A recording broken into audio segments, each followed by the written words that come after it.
So I want you to just imagine for a second that you're sitting in this, like, high-end corporate boardroom. Okay, setting the scene. Right. And all the executives are sitting around the table, popping champagne, celebrating this supposed brilliant new strategy.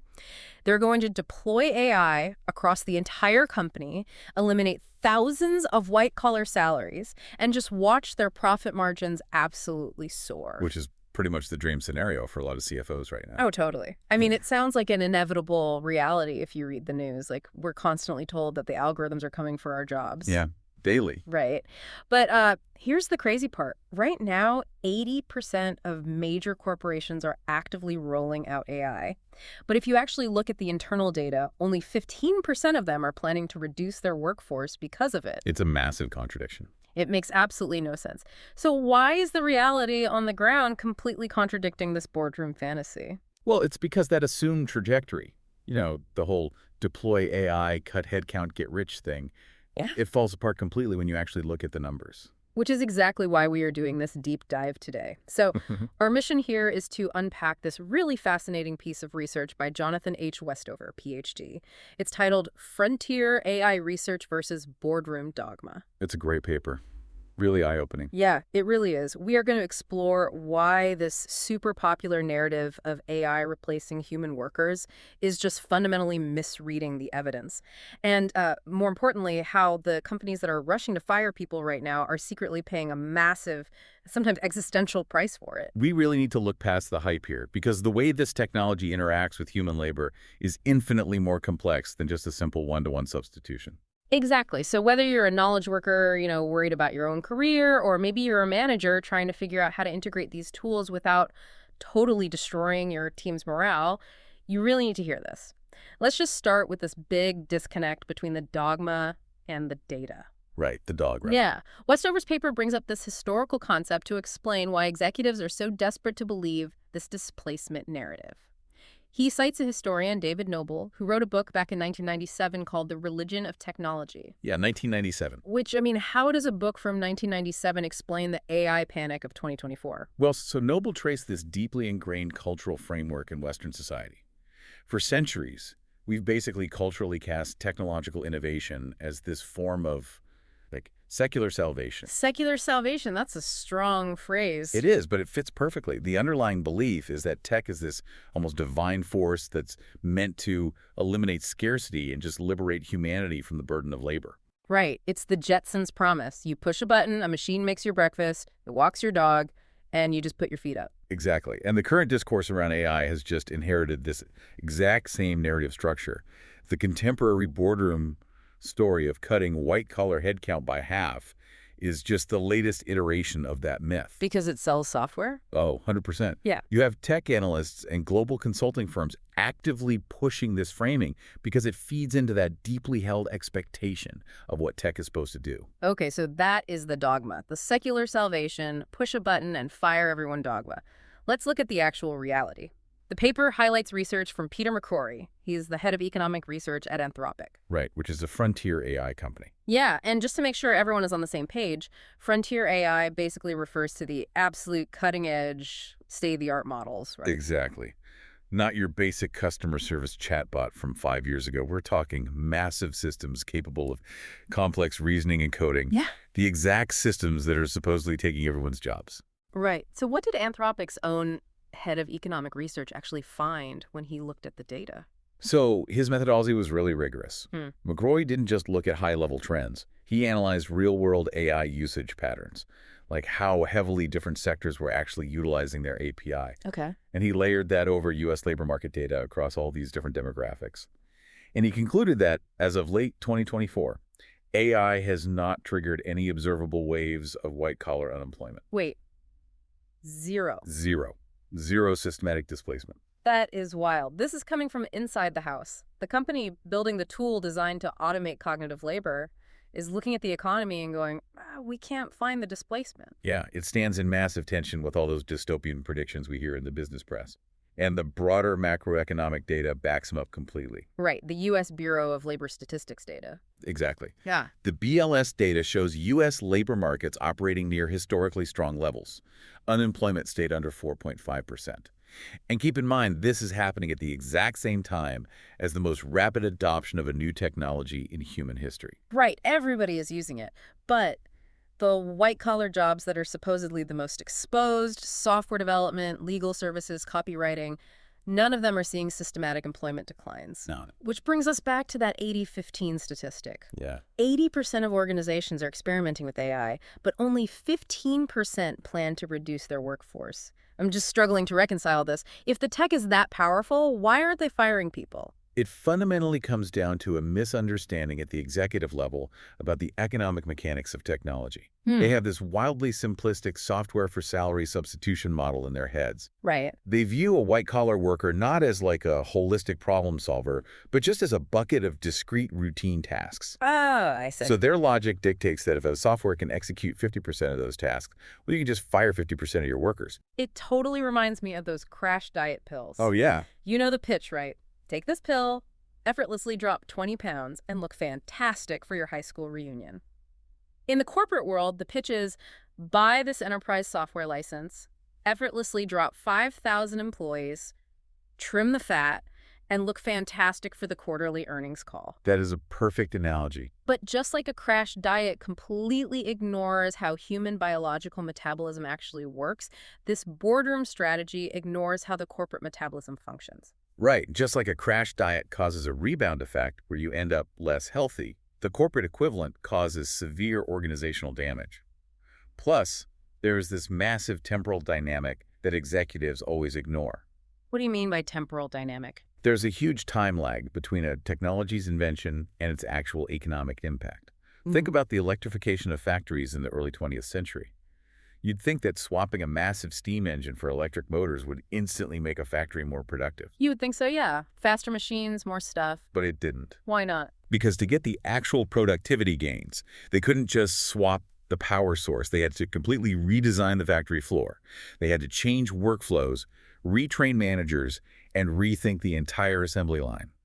And that took decades. Wow. Decades. We're in the AI equivalent of that exact moment right now. Executives are rushing to claim the financial savings of a fully mature tech phase, while we're actually still in the super messy, friction-heavy early implementation phase. That makes so much sense. So if AI isn't replacing these workers right now, what exactly is it doing? Like, what is an employee actually experiencing when they log on Tuesday morning and use these tools? To really understand that, we have to delineate between two fundamentally different categories of technology. Yeah. Labor replacing tech and labor augmenting tech. Okay, let's start with labor replacing tech. What does that actually look like? So labor replacing technologies perform tasks previously done by humans with minimal to zero ongoing human involvement. Right. This is the stuff that actually lets companies reduce headcount. The classic industrial example is a robotic arm on a car assembly line. Or, in knowledge work, algorithmic trading systems. They execute millions of trades a millisecond without a human ever looking at a screen. Or, the most universal example, the ATM. Right, the automated teller machine. It permanently replaced the routine cash handling tasks of a human bank teller. You put your card in, get your cash, and the human is entirely out of the loop. That's replacement. So how is labor augmenting tech different? Labor augmenting tech enhances human capability. It expands what a worker can accomplish, or lets them tackle way more complex problems. The classic physical example is a power tool. Like a drill. Yeah, or a pneumatic nail gun. A carpenter with a nail gun is vastly more productive than one with a regular hammer. But the nail gun doesn't replace the carpenter. You still need their eye, their judgment, their positioning. And in knowledge work. In knowledge work, spreadsheet software is the ultimate example.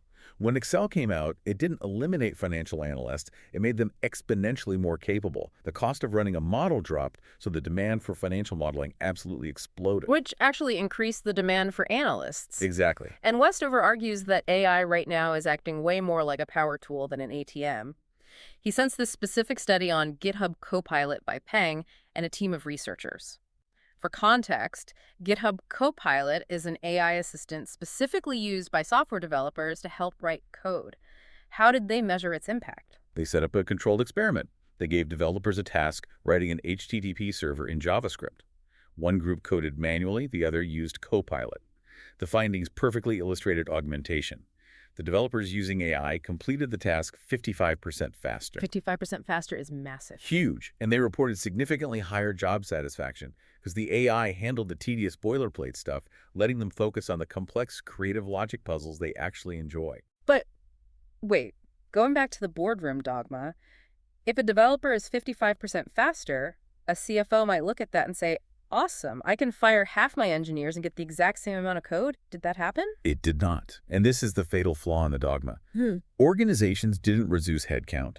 They did what capitalist enterprises naturally do when internal capabilities increase.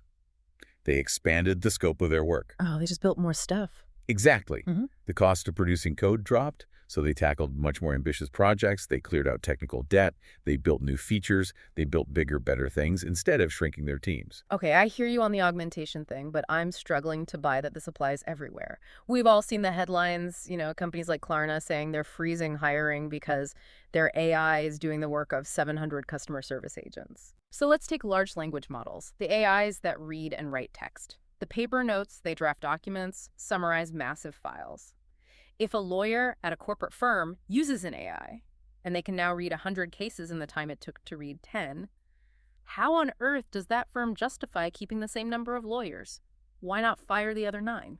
It's a really fair question, and it highlights a classic economic pitfall called the lump of labor fallacy. The lump of labor fallacy. Break that down for me. It's the mistaken belief that there is a fixed, finite amount of work to be done in the economy.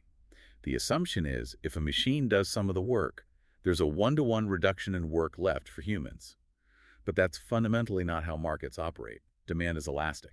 So applying that to the lawyer example. Right. If a lawyer can read 100 cases instead of 10, the marginal cost of legal research drops dramatically.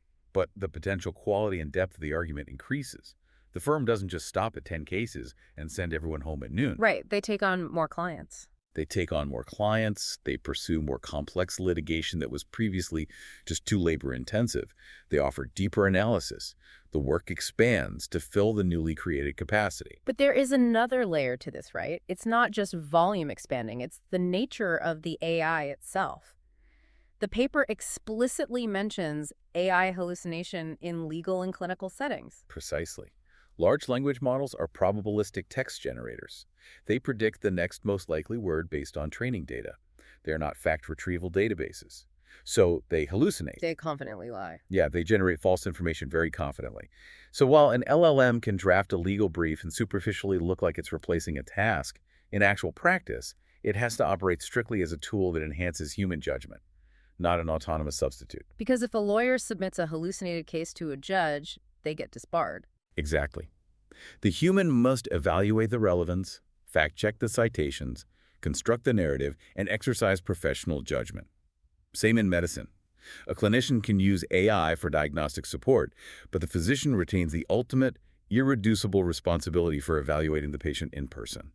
The AI performs the synthesis, the human provides the judgment. Exactly. Okay, so today's AI is the nail gun, not the ATM. But to be fair to the paranoid executives, could this augmentation eventually become a replacement? Yes, and Westover acknowledges this. Today's augmentation could very well be tomorrow's replacement. As models develop deeper reasoning and organizations reconfigure workflows, certain roles will face absolute displacement. But here's the critical point. Strategy must be built on the evidence of current capabilities, not theoretical 2030 science fiction. Because if you operate your business today based on 5 years from now, you break your company today. Exactly. Which brings us to a really fascinating part of the research. What actually happens when a CEO decides to treat a power tool like an ATM? What happens when you pull the trigger on mass layoffs based on the dogma? The consequences are almost universally disastrous. The paper details some highly revealing case studies from the 2023 to 2024 period, specifically in financial services and big tech firms. Right, the companies that wanted to be first movers. They targeted customer service, compliance auditing, back office data processing, the easy targets, basically. Roles that look like pure routine data entry from the outside. What was the outcome? Massive systemic service degradation. Customer satisfaction scores plummeted because automated systems couldn't handle complex grievances. They hit severe regulatory compliance issues. The financial savings completely evaporated. Wow. And in a really humiliating turn of events, many of these firms had to go back to the labor market and aggressively but quietly rehire for the exact positions they just eliminated. That is the ultimate corporate walk of shame. You fire your people to appease Wall Street, your systems completely break, and you have to secretly hire them back at a premium. Yeah. So why did everything break? What were executives missing in their calculation? They fundamentally misunderstood the nature of human knowledge within an organization.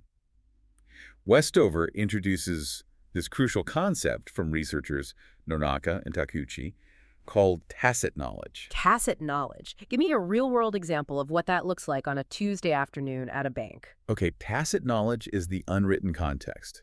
It's the complex relationship networks, institutional memory, and intuitive problem-solving that experienced employees carry exclusively in their heads. Take a compliance analyst at a bank. Their job is to flag suspicious transactions. Which sounds like something AI could do in a millisecond by reading a rule book. Right, and an AI can flag a transaction that rigidly breaks a predefined rule. But a human analyst who's been at that desk for 10 years does much more. They might see a transaction that perfectly complies with the written rules, but they notice it involves a newly formed subsidiary in a specific region right after a subtle political shift. Right, they see the nuance. And they cross-reference that against a conversation they had with a colleague 3 years ago about a novel fraud tactic. They get a gut feeling that something looks weird, and they pause the transaction. That gut feeling is tacit knowledge. Yes, it's the knowledge of how things actually get done in the messy reality of a company. It can't be captured in a manual, and AI certainly can't replicate it without geopolitical context and human intuition. When companies aggressively slash headcount, they aren't just eliminating salaries, they are burning their own tacit knowledge to the ground. Going back to the crash diet analogy, they thought they were just burning fat, but they were actually cannibalizing their own muscle and bone density. Precisely. And this leads to what implementation experts call the implementation gap. AI doesn't just magically integrate itself. To make it function, you need profound human expertise. You need data scientists to tune models, integration specialists, and most importantly, domain experts, the compliance analysts, to train the AI on the edge cases. So by slashing headcount to pay for the software, they are firing the exact people required to make the software work. The irony is physically painful, and the data actually proves this mathematically. The paper cites an ROI study by Ransbotham and colleagues. They looked at companies implementing enterprise AI. The difference in financial return based on the company's initial intent is staggering. What did they find? Companies whose primary goal was purely cost reduction, meaning using AI to automate tasks and fire people, achieved their expected financial ROI only 30% of the time. A 70% failure rate on their own stated goals. That's awful. Meanwhile, companies that approached it with a focus on capability enhancement, using AI to make existing workers more powerful and create new value, met or exceeded ROI targets 65% of the time. More than double the success rate. So the boardroom dogma isn't just bad for the workers, it's objectively mathematically bad for the bottom line. It destroys value. And if we extrapolate this, imagine a customer realizing a major bank is letting an AI make unregulated mistakes on their mortgage because the human overseer who would have caught the error was laid off to save a fraction of a percent. The reputational damage is massive. Reputational damage, regulatory fines. But what's even more insidious is the internal damage. The psychological cost to the employees is what truly rots an organization from the inside out. Right, so let's talk about the human toll. What does this do to the people actually working there? Not just the ones fired, but the ones left behind. The paper cites Pew Research Center data from 2024. The numbers are alarming. 60% of knowledge workers report being actively anxious about AI affecting their job security. That is the majority of the white-collar workforce operating under a constant cloud of uncertainty. And your body doesn't know the difference between a physical threat and an economic threat. You're just soaking in cortisol all day at your desk. Exactly. Research shows perceived job insecurity, the fear of losing your job, regardless of actual layoffs, has severe biological and psychological consequences. It drives clinical anxiety, depression, and elevated cardiovascular disease risk due to chronic stress. And a terrified workforce is not a productive workforce. Not at all. It leads to increased absenteeism, drastically reduced creative productivity, and voluntary turnover. When people are scared, they hunker down. They stop taking risks. They stop innovating. And the most talented people, the ones with options, simply leave for a more stable environment. But a paper breaks this anxiety down further, right? It targets different demographics in different ways. Let's look at early career workers, the 22-year-olds fresh out of university. There's a very specific structural threat to them. Westover uses management consulting firms as an example. What's happening to the junior pipeline? This is one of the most short-sighted structural errors entire industries are making. In consulting, law, or banking, entry-level positions traditionally involve a massive amount of routine grunt work, formatting slides, basic Excel models, summarizing Too late, documents. the stuff AI can do in 30 seconds. Exactly. So some major firms have significantly reduced or even frozen junior hiring to save money. They let the AI handle the grunt work instead of paying a 22-year-old to do it. But I look at that and it seems like a massive trap. It's like expecting to harvest a massive forest in 20 years without ever planting any seeds today. If AI does all the grunt work, how does that 22-year-old ever learn the nuances of the business well enough to become the 40-year-old senior partner who advises a CEO? That is the exact crisis they're facing. They have to grow through the soil of that tedious work to build their tacit knowledge. These firms are unknowingly destroying their future leadership pipeline. They're fatally compromising the traditional apprenticeship model. You can't just spawn a senior expert at age 35. Right. And on the flip side, you have mid-career and senior professionals. Their anxiety is totally different. The paper calls it skill obsolescence. Yes. For a 45-year-old professional, the fear isn't necessarily that AI will replace their entire job tomorrow. The fear is that the highly specialized expertise they've spent 20 years building might suddenly lose its market value. Right. If you're listening to this and you spent 15 years perfecting complex financial modeling or technical copywriting, it's that pit in your stomach when you watch ChatGPT execute your weekly report in 10 seconds. Your identity is tied to that skill. Exactly. If an AI can generate expert-level content in seconds, what happens to that professional's identity and leverage in the labor market? So how does management handle this? Because if juniors are locked out, seniors have an identity crisis, and everyone is terrified nothing gets done. Westover talks about this need for psychological contract recalibration. What does that mean? The psychological contract is the unwritten set of expectations between employee and employer. Pre-AI, the deal was transactional. Execute routine tasks, meet KPIs, get job security, and steady progression. Very reasonable. Stable equilibrium. But the AI era completely breaks that contract. The new reality requires workers to adapt to new software, exercise complex judgment rather than just execute tasks, and actively manage AI outputs. Job security is now based on human-AI collaboration and adaptability. And the problem is, The massive problem is that companies are completely failing to communicate this structural shift. They're fundamentally changing the rules of the game without telling the players, which breeds massive resentment and fear. so how do the smartest companies, the ones actually reading the data, prevent this? How do they handle the transition without terrifying everyone? The paper showcases Microsoft's rollout of their internal Copilot AI as a masterclass. How did they deploy it across tens of thousands of employees without a panic? They utilized aggressive, transparent communication. Microsoft leadership held constant company-wide town halls. Their explicit, repeated message was that the goal of Copilot was productivity enhancement, not headcount reduction. They didn't hide behind corporate jargon. They just said, we are not firing you because of this tool. Yes, and that directness is paramount. But they didn't just say it, they proved it. They shared internal data showing how early adopters were tackling more ambitious projects and reporting higher job satisfaction. They established robust feedback channels.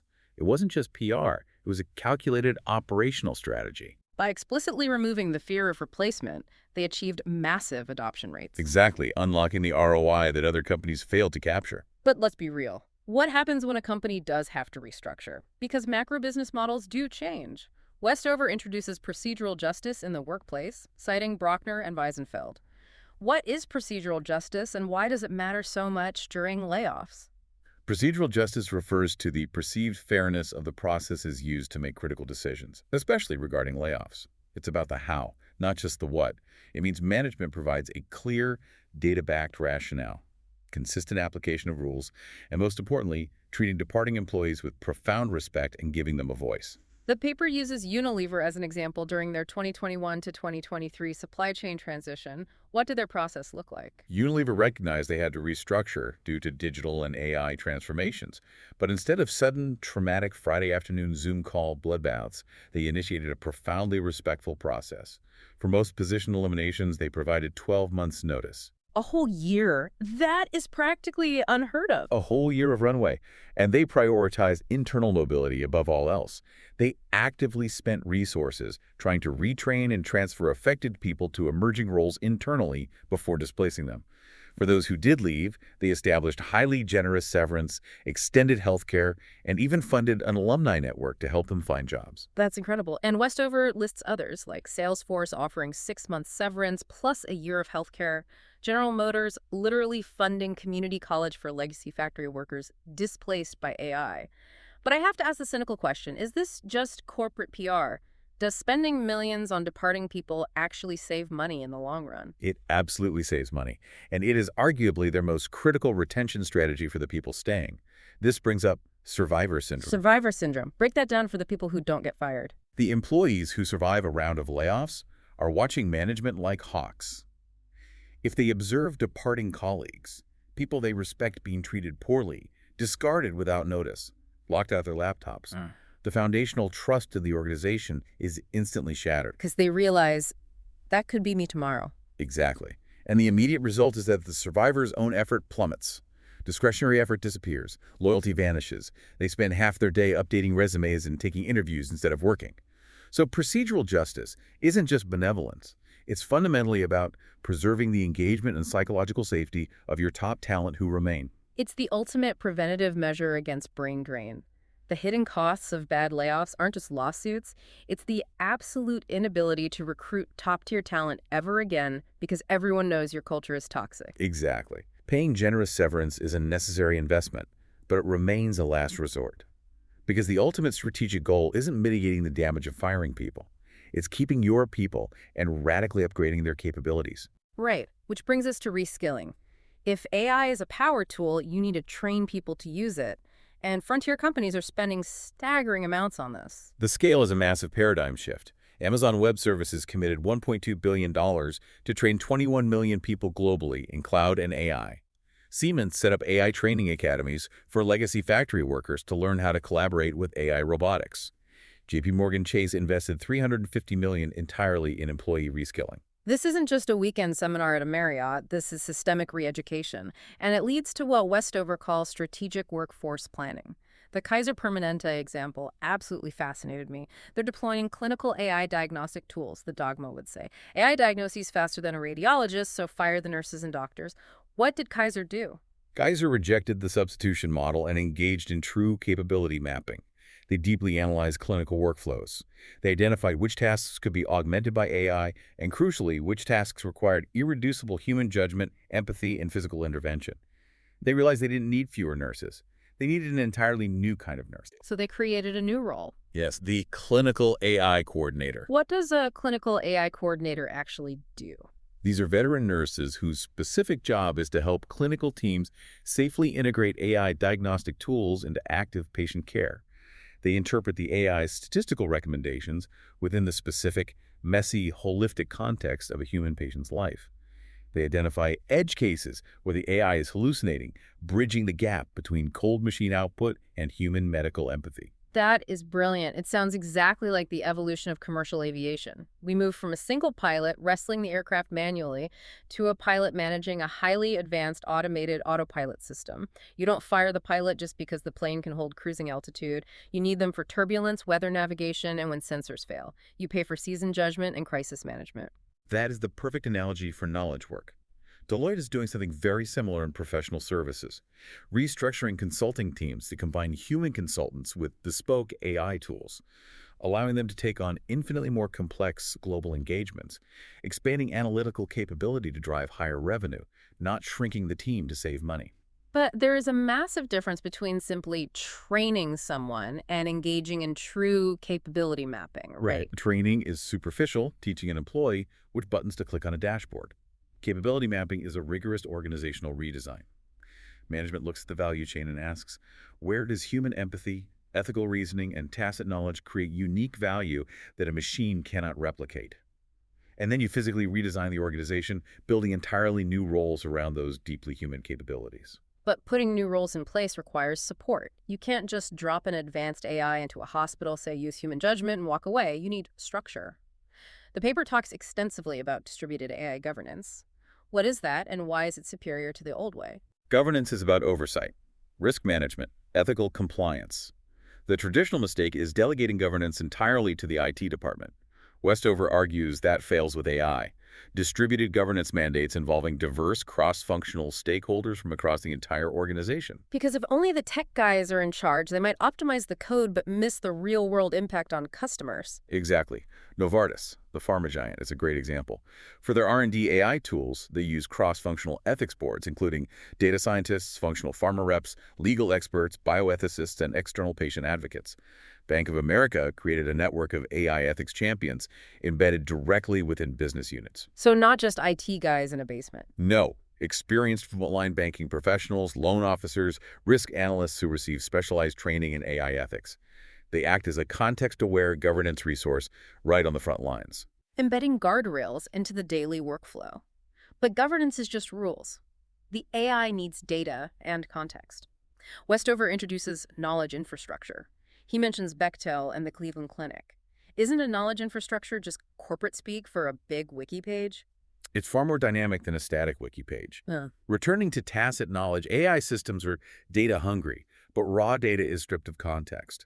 If an AI looks at a Bechtel construction project from 5 years ago, it sees materials, budget, timeline, but it doesn't know why human engineers make complex trade-offs or what specific historical mistakes they were avoiding. It sees the statistical outcome but is blind to the human reasoning. Precisely.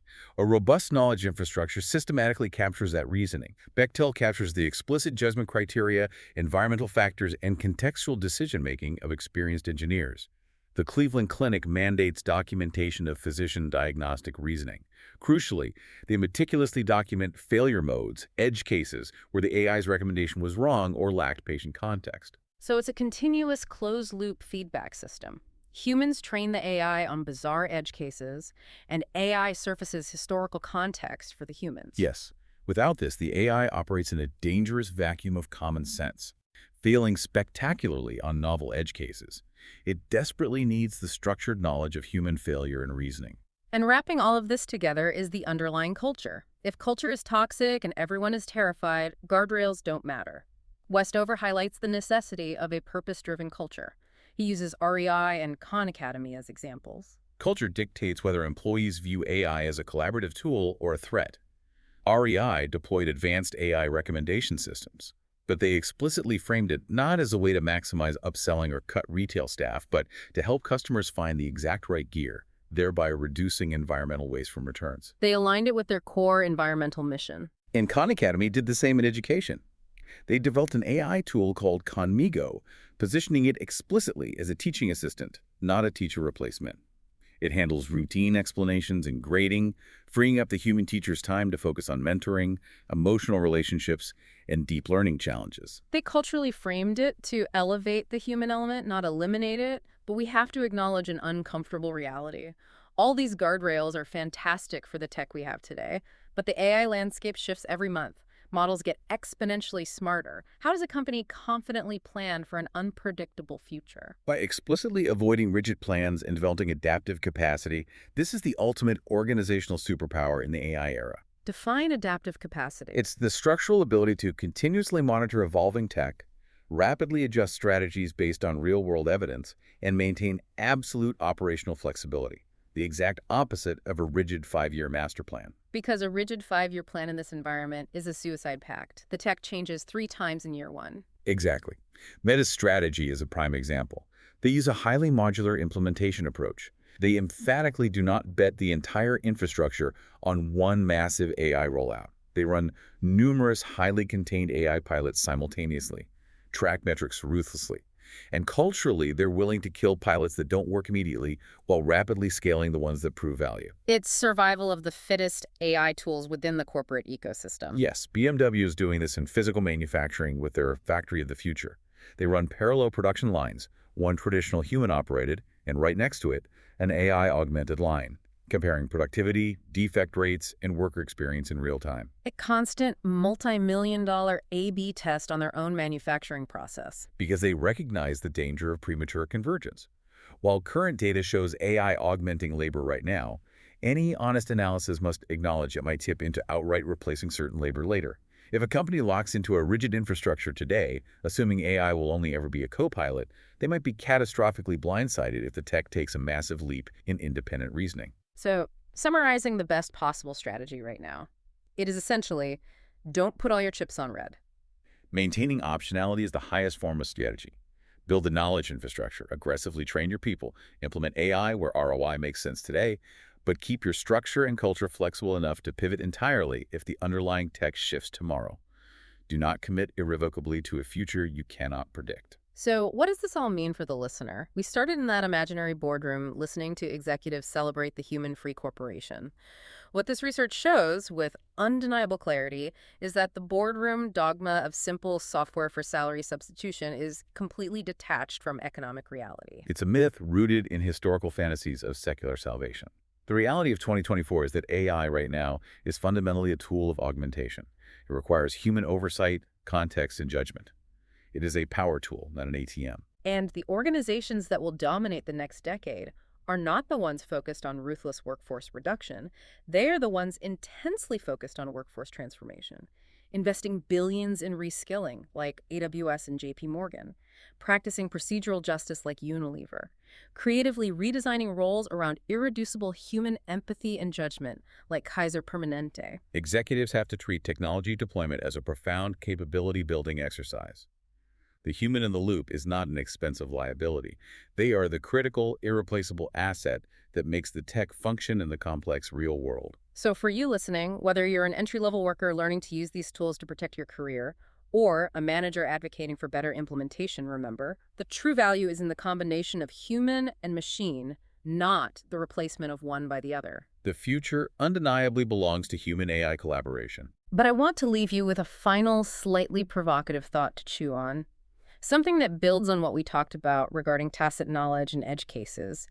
We established that today's incredible AI systems are built and trained by observing the unwritten tacit knowledge of today's human experts. The AI learns its common sense from human ethical judgment. Right. But if companies fall for the boardroom dogma and rush to fire all those human experts today to save a quick buck, where exactly will the AI of 2035 get its fresh training data to learn about novel, evolving human challenges? If we aggressively replace humans now, we might just be eating our own seed corn. It's an existential question for the industry. Without humans continuously generating new knowledge and solving novel problems, the machines will have absolutely nothing left to learn. Something to mull over as you watch the headlines this week. Thank you for joining us on this deep dive. Stay curious, keep learning, and we will see you next time.